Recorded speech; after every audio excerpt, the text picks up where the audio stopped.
Good afternoon. Let's start the next module, bus, cache and shared memory. This is from the chapter 5. So bus system, cache is a memory and shared memory is a third category which we are discussing in this module. Okay, so we all know, so the bus system, the main purpose of a bus system is to interconnect the components of a computer.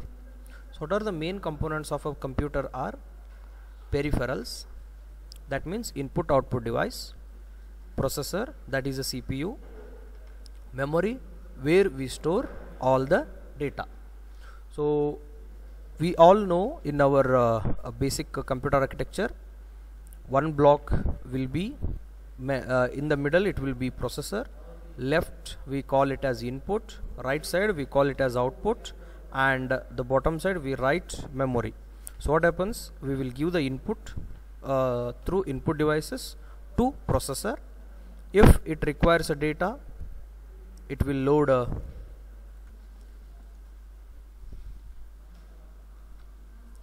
so we used to write like this, input. Okay, here we write processor, and here we used to write output devices. So this is one optional memory. So always data supply from input towards the processor, and processor processes the data and gives the result. During this step, if we want to fetch any loaded information, we will fetch. If we want to store the result, we will store the processed data. Hence we have bidirectional arrow mark between processor and memory.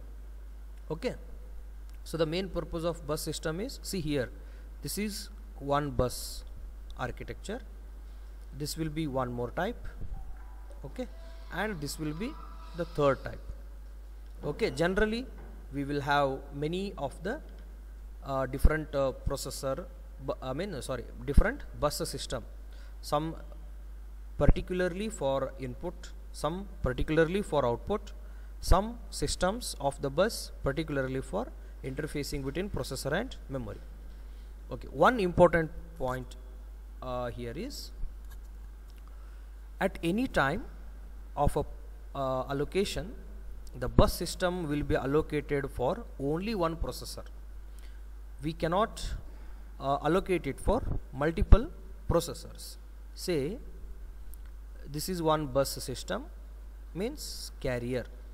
So here we have one processor, that is P1. Here we have second processor. So consider this as co-processors. Main processor is P1 only. Okay, so all are ready to communicate with all type of devices. Here you call it as IO device, here memory. Okay, so these all are the devices or memory part. So this is a bus system. This bus allocates at a time any one among the P1, P2, P3. At a time, multiple processors will not be allocated to access this complete bus system. Okay, so this is what the meaning of the second statement. At any time, only one processor will be allocated to access the bus system. Okay, so we have one bus specification, that is called as back plane bus specification. So here you can imagine CPU board, that means central processing, bus controller where we all the activities like data transfer, data receive, address transfer, address receive, okay, control signal transfer. So next is memory board. Memory board meaning is all activities related to memory as a component, memory as a component. So please practice this diagram, it will be one important question in your examination. Okay, so coming for what type of bus we have. See, in the previous diagram I have drawn a rectangular box. So here you can imagine what happens inside, or what will be there inside that rectangular box. There may be subcategories like utility bus, interrupt and synchronization bus, data transfer bus, that is for arbitration, data transfer bus for data and control. Now DTB are two different, one is arbitration and one is to send data, address and control. Okay, see now, see analyze the scenario. I want to collect a data from keyboard, that is 2 plus 3. I want to process and I want to store the result 5. Also I want to show it on the monitor. So activity is input, collect value, 2 values, that is 2 and 3, process them for the plus work, that means addition, get the result, store the result, also display the result. See now how the activity, what do you mean by here it is with respect to the display or input device, that is keyboard. So assume user has given 2 values called 2 and 3. Also he has given an instruction called addition through this. So for that what we need is interface. See, what do you mean by interface? Assume is it possible to give the data 2 and 3 without connecting a keyboard? No, that is not possible. So that means what? We have interfaced, interface meaning is connect. We have interfaced input device called keyboard, and also we have interfaced output device called monitor. Okay, all we keep in a common group called as input output. Okay, so what is the data here? 2 and 3. 2 and 3. So address you can think as a address of keyboard. So here we will get a data. Since it is only data related activity, no memory access or no data store or something as of now. With respect to input I am explaining. Next, what happens? The values 2 and 3 are collected and transmitted over DTB for data, address and control. Okay, so once they transmitted over here, they will be collected and processor will calculates the performs the activity. So what is the result it generates is 5. So again it will send back. Okay, I mentioned once you got a result, you have to store in memory as well as you have to show it on monitor. So this is what we need to do. So once we get a result here, one copy of answer will be stored in particular memory and a copy will be sent it to monitor. So this is how it works. Now we want to do some complex operation like reading temperature, that is thermometer. So it is through some sensor. Okay, thermal sensor. So what happens? Can we should we have address of the sensor where we have connected? Yes. For that, first processor has to identify the address where is that sensor has connected. So what happens is, here we will write one big program. In a program, a particular line will gives instruction for this processor to initiate activity with respect to reading a thermal sensor. So what processor will do is, processor will send one arbitration request. Arbitration request means, so it will send an signal to the sensor through arbitration. Since processor has a highest priority or more important activity, so it will have maximum priority. So that will send data to signal to this sensor. So sensor acts as a slave and processor acts as master. Okay, so So now if sensor is ready, it has to respond. It has to respond to this processor, who is a master as of now, explaining that whether it is ready to fetch the temperature at right now moment. If yes, it will send one acknowledgement that I am ready to collect the temperature. If no, it will send I am not ready to fetch. Based on its response called acknowledgement, master decides what to be done next. See, we used to write here, if thermal sensor is equal to active, get temperature, else wait, and again going back to this line. Like this we will write a program. It is the responsibility of user to write appropriate program. Okay, so now what happens? Master, if the sensor is busy, it will wait. If not, it will wait, and it will send again signal after some time to what? This sensor. If sensor is free now, okay, if it is free, the CPU or the master who has sent a signal, it will, after receiving that acknowledgement from the sensor that I am ready to sense or collect the temperature as of now, it will tell that now you collect the information, that is temperature. So it will collect and it will supply. This time it is data, hence this will be through this DTB. Arbitration is only for control type of signals. Control in the sense ready or not, what type of data, like that. Whereas the first DTB is for actual data.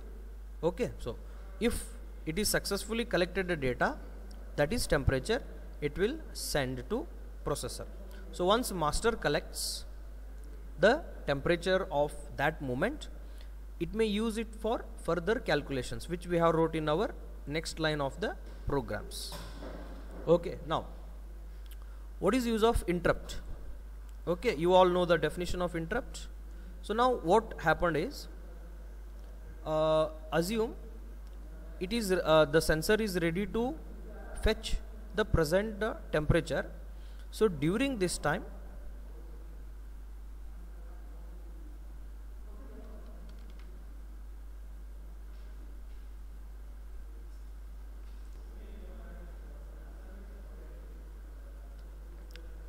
okay, here is one sensor.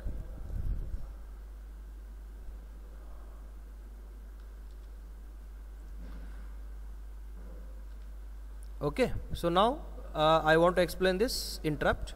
So here is a sensor, and which acts as a slave, and this is a master. Okay, so now this master sends arbitration first, okay, through this to this sensor. Sensor responds via arbitration that it is ready to fetch, collect the information of present temperature. Now again processor will tell, yes, you can collect the present temperature. So it will collect, and when it collects a second time, it will sends through data transfer. Okay, now during this collection, if any interrupt occurs, so this slave has to respond through this interrupt bus only. So interrupt bus, once it raised, it will this CPU will come to know during collecting information there happened or their interrupt has occurred. So it will decide whether slave should stop for a moment the collection of the temperature. If not, should it continue? So on what basis it will decide is priority of the interrupt. You have studied in your OS, priority of the interrupt. If interrupt has more priority, then slave has to stop and processor will need to solve that interrupt. If interrupt is less priority, then the processor will handle or mask it. Mask in the sense neglect that interrupt, and it tells continuation of the slave for its activity. Coming for the next is utility. So utility means extra or controlling signals, extra or controlling signals. Some of the different type of sensors not only requires data, arbitration and interrupt, some unwanted activities like abort. Okay, so if an request occurs for abort activity, that time should it respond or not? For such an decision, utility bus is going to be used. Okay, utility bus will be used. So please remember this diagram with respect to some scenario and try to analyze. Okay, so what all the bus controller will do here with respect to input output is, okay, so it will do with respect to clock, system clock, whether activities are taking place on time or off the time, that means synchronous or asynchronous. Okay, whether they are communicating with a perfect device or not, all such general activities will be controlled by bus controller. Okay, so now few definitions which I feel as important. So first one I mentioned, data transfer bus. So what we can transfer here is data as well as address. So what type of data or address we can send is standard, like we can send a 32-bit data and 32-bit address. Today's processors has more address processing capacity. So there what we can do is 32-bit data, 64-bit address, like that. It is varying. Okay, you have studied in your CO or in your OS, embedded systems also. So if data is smaller, then we can send it to through 32-bit bus. If address is higher, we can send it via 64-bit address. So nowadays it is 128-bit, that much memory we can interface with the processor. So next one, what do you mean by bus arbitration? I mentioned it's a process of assigning control to one requester, and if the requester is allowed for accessing, then it will be permitted for accessing. See here, I told here, if we have a bus system and many number of processors, okay, 1, 2 and 3. So here we will have memory system, here we will have input output peripherals. So these all are connected with each other through bus system. Okay, so this is one bus system. Here whatever the connections are called as bus system. Among many bus systems, which bus system allocated for which processor? Generally I mean there will be only one processor will be allocated at any time. Okay, so here similarly, when one processor request for a bus system, so that will be allocated for activities, allocation. So the process of assigning or allocating control to any one requester among many. So here who is the requester? Generally it will be processors are the requester. Processors are the requesters. So among many processors, only one processor will be allocated with access. So that is called as arbitration. Okay, so we have 5 definitions. Arbiter. This arbiter will allocate. See, the one who do arbitration is called as arbiter. So what is arbitration? Among many processors, select one processor and give access of bus system to that processor, and whoever is doing arbiter, that will be that is called as arbiter. Here arbiter will be this a sub engine here. Can you see this arbiter here? Here you can see arbiter. It is one element inside a bus controller itself. Okay, so next, bus timer. So here it keeps the observation on how much time each processor is consuming when they have been allocated for the data transfer. Okay, see, bus system, different processors, okay, 1, 2 and 3. So first we have given some time for first processor, this complete access. Later we have removed this and we have allocated for second processor. After some time we have given it for third processor. So during this exactly allocated time, how much data transfer has taken place, how much time we have allocated for each processor, how much time they are remaining, in future they want to access, this all is controlled by or calculated by bus timer. So next one is interrupter. Okay, the next one, interrupter meaning here is, okay, the interrupter meaning, it generates an interrupt request and provides the status of information when interrupt handler request. So when interrupt handler request for resources, it generates a list of handlers, okay, list of handlers and their particular IDs, which interrupt should be solved first and what is its purpose, which interrupt should be solved next and what is its purpose and effect. So it is simple like, during some activity we have got 3 interrupts, I1, I2, I3. I1 has a more priority, I3 has a second priority, I2 has a last priority. That time if all 3 occurs at a time, which interrupt should be executed first? That means I1, next I3, next I2. So this is all done by interrupter.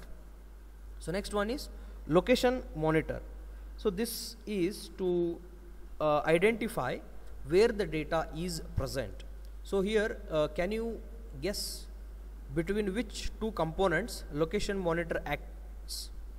It will be between processor and memory, because generally we will try to find out data in memory, So each memory, how it is identified? Each memory will be identified unique address called location. So from which location we have fetched the data, to which location we are storing the data. So those all are controlled by location monitor. So the last functional module is system clock driver. So here system clock driver is to establish a communication between peripheral device and main processor. So hope you all know the meaning of drivers. Drivers is a software which establishes communication between computer hardware and peripheral hardware. Being a software, they establish communication between computer hardware and peripheral hardware. Okay, so hope you all remember some years back printer. If we purchase a printer, they used to give us a driver's CD. So we need to install in our computer such that our computer will be able to identify the peripheral hardware what we have connected. Okay, during some 5 to 6 years back, with all multimedia mobiles also they used to give small CD. We used to install that in our computer so that computer will be easily communicates with the mobile. But nowadays it is through USB. So USB has removed that. Now system clock driver means it controls all the activities at what time they are taking execution, waiting state or abort state, like that. It will keeps one count. Okay, so next one, addressing and timing protocol. This is one more important activity. So you all know this already in your CN, okay, also in your CO. So addressing protocol and timing protocol. Timing protocol means which activity should take place first, which activity takes place next, like that. So addressing protocol means you know how to search a data in a memory. So we need to search first in the register. If not found, cache. So from there cache we will try to search in page RAM. RAM means page table. So if we not found there, then we will go for disk, that means segments. If we not found there, then we will go for sectors. This order we have studied in last video of second module. Please go through with that. Okay, so there are two type of devices. One is active device and passive devices.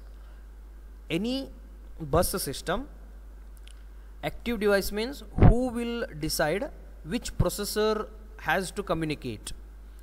Those are called as processors, means active devices, who directly controls the bus system. Passive devices means they are not directly controlling, but they behave or their activity is controlled by some other, that is passive. See here, processors, here among many processors only one processor will control activity. See in this diagram, there may be many processors, but only one processor will give an allocation of this full bus activity. So here whatever the activity should take place, it is decided by this bus processor who has got access. So that means he is contributing, he is controlling directly. So that's why the processor is active. Why the peripherals are passive? Because when processor gives instruction to one peripheral device, only then peripheral device will respond through this bus. So because it is called as passive, it is controlled by processor. So next one, bus addressing. So how do we do the addressing in the bus system? It is done with a clock signal. So it is done with a clock signal. So how, we will see in the next one image. Okay, two modes of bus addressing is there, broad call and broadcast. We know this broadcast, and broad call is a new word, I think. So it is particularly used for read operations. Whenever we want a read operation, we are calling it as broad call. Here there will be only one master and multiple slaves. Okay, see how it will be. Let's assume this as a master. There are two peripheral devices. One is keyboard, one is mouse.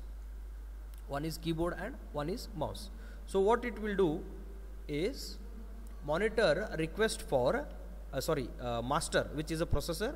It will request for values 2 and 3. So can we give the values 2 and 3 via mouse? Not possible. So can we give values 2 and 3 via keyboard? Yes. Okay, see, it requests for input through this bus system, and it will send a request to both. Okay, but mouse cannot give the data, so this request sending is invalid. So only request sending to the keyboard is correct. Here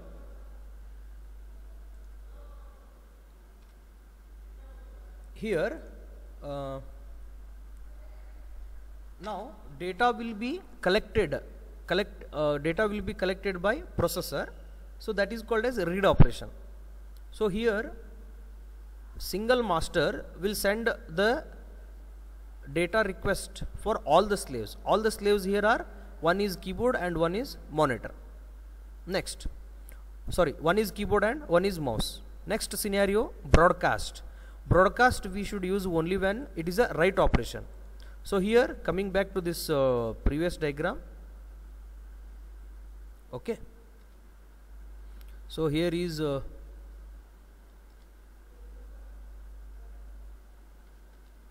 here is a master, here is a monitor and a printer. So now we have executed a 2 plus 3 answer. So what is the answer now? 5. So answer should be printed. Okay, answer should be shown to the outside world. So what it will do is, it will send it to monitor and it will send it to printer.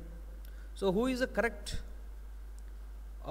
device to show the answer 5 is monitor. It is not the printer. So now since it is a write operation, we cannot use broad call method, we have to use broadcast method. So the master, which is a processor who has generated result 5, will send it to all, but sending it to the printer is not correct. It is sending to the monitor is correct, and this activity is done through broadcast. Okay, now, so there is one sequence diagram. Please remember this. What all the activities takes place? You remember in your CN three-way handshaking protocol and data transfer protocol and all. This is similar. So master means processor, slave means you can imagine keyboard, mouse, monitor, printer, any among. So what happens? First, processor will send a request to bus that I want a data called 2 and 3. So once request is done, so bus will be allocated. See, what is the activity we call it for? Activities 1 and 2 together is arbitration. Please remember, who is requesting? Master, that means processor, and allocation is done for who has requested. Okay, once arbitration is done, now it will load a address of what? See, the activity I explained is 2 and 3. So what we have to send address of keyboard, because we can send a data 2 and 3 only from keyboard. So it is address of keyboard. So slave will be activated whether it is ready to send a data called 2 and 3. If yes, okay, stabilized means it will respond with yes or no. Yes, the master now request for data transfer. Now slave will start sending a data 2 and 3. For that it will give acknowledgement also. Next, data taken means what? 2 and 3 are collected. Okay, now once you take a 2 and 3, now it is very important to remove the data and free the bus. So why we have to free it is, next step of master is to calculate 2 plus 3. So during calculation it should not hold or make bus system busy with itself. So it has to make it free. So next, once data is collected and bus system is removed, bus signal will be is collected by slave. So what you mean by here is, keyboard can send data to another processor. So say like 5 minus 3 for some other processor, not for same processor. Okay, then what happens? Send the next bus request. So here next processor will be allocated. Okay, so first 2 step from the master.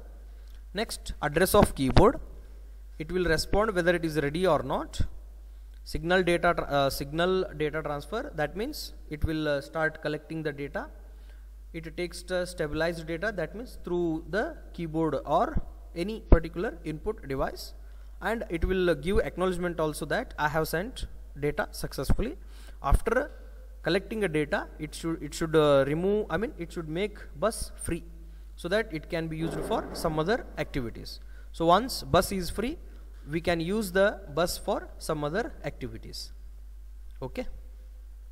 Okay, now the last concept is for the today is synchronous timing and asynchronous timing. So please practice this diagram. Synchronous, here we have to work on 2 set. Here it is, can you see here with respect to, this is a reference. Okay, the above is master activity and below is slave activity.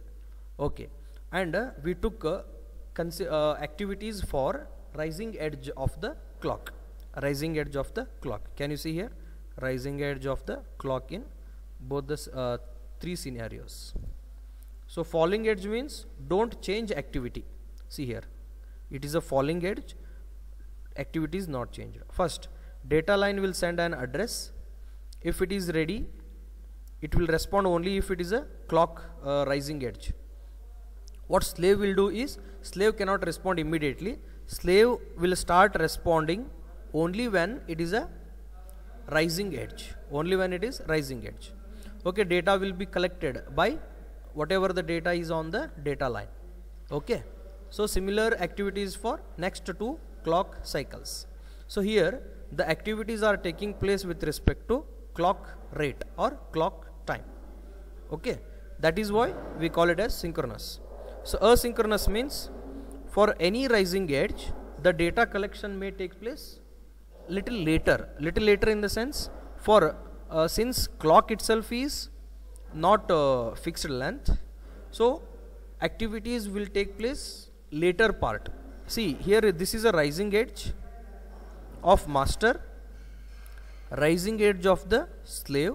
Their corresponding operation we will get for next standard clock bit or clock cycle. Okay, so here asynchronous means it will be with respect to it will not be with respect to the time. It will take or it will take place at any moment of a time when resources are free. So it will use 4 edge handshaking technique. Okay, thank you.